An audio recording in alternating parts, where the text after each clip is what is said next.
Welcoming back Larry Hartstein, the senior analyst for SportsLine this week to break down some AFC West matchups. And how is your season going so far, Larry? It was a rocky week for me. I still was 3-2 on SportsLine picks, up to 21-7 for the season. I thought it was going to be a much better week, and then the Carolina Panthers decide to let a punt get blocked inside of 4 minutes. But you know what? No crying. It's on to next week. On to next week, and we're going to start right now with the Kansas City Chiefs meeting the Washington football team.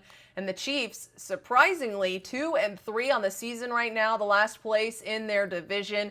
So can they get back to 500 at Washington this week and cover nearly a touchdown? Yeah, it's up to a touchdown now. The money's been coming in on the Chiefs, despite the fact that Patrick Mahomes has thrown 6 interceptions already. He's had 6 turnovers the last 3 games. This defense giving up 7.1 yards a play. That is historically bad. Last year, the Lions and Jacksonville were the 2 worst defenses, only 6.3 yards a play. So almost a full yard worse. Hopefully Chris Jones will be back to help that defense. But I just think the Chiefs, as bad as they've look at who they've played. Buffalo, Cleveland, the Chargers, the Ravens. Those are the 4 best teams in the AFC. So it's been a gauntlet. And when they did play an NFC East team, Philadelphia, we all remember what they did, 42-30. I think this is a similar spot where they don't have to force things as much against this Washington defense, which is bad. So I do expect the Chiefs to put up a big number and cover, but at a touchdown, not as great of a play as it was at 6 or 6.5. Up next, the Los Angeles Chargers traveling to Baltimore to meet the Ravens, and this really could be the game of the week. Both of these teams are 4-1 right now. They're both coming off thrilling wins, and these are likely the 2 top teams in the AFC, along with, of course, Buffalo. So who has the edge in this one? This is going to be a great game. If you follow me on sportsline.com, I jumped on this early. Chargers plus 3.5. I didn't think the 3s would last. 3.5 would last. And yes, it's down to 3 now. The Ravens had to go to overtime. This is a short week for them, coming off an emotional win.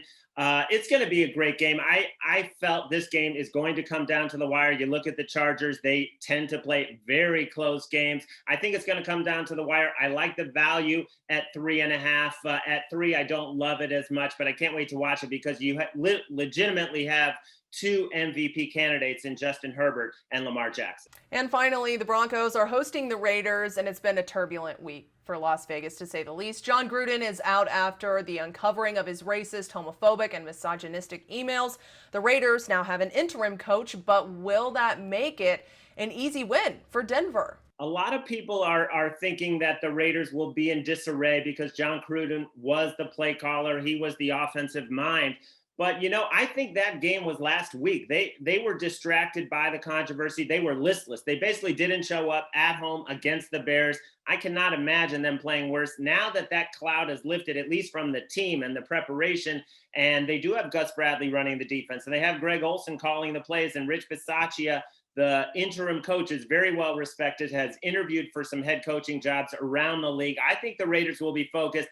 This line has ticked up. Broncos were 3. Now they're laying 3.5. Again, I just think everyone's expecting the Raiders to lie down and get steamrolled. I don't see it. I think this number feels about right. All right, Larry, thank you so much for hanging out with me today, and thanks for the insight on all these matchups. Anytime, Katie. You can read even more sports betting news right now over on SportsLine. I'm Katie Johnston for CBS Local Sports.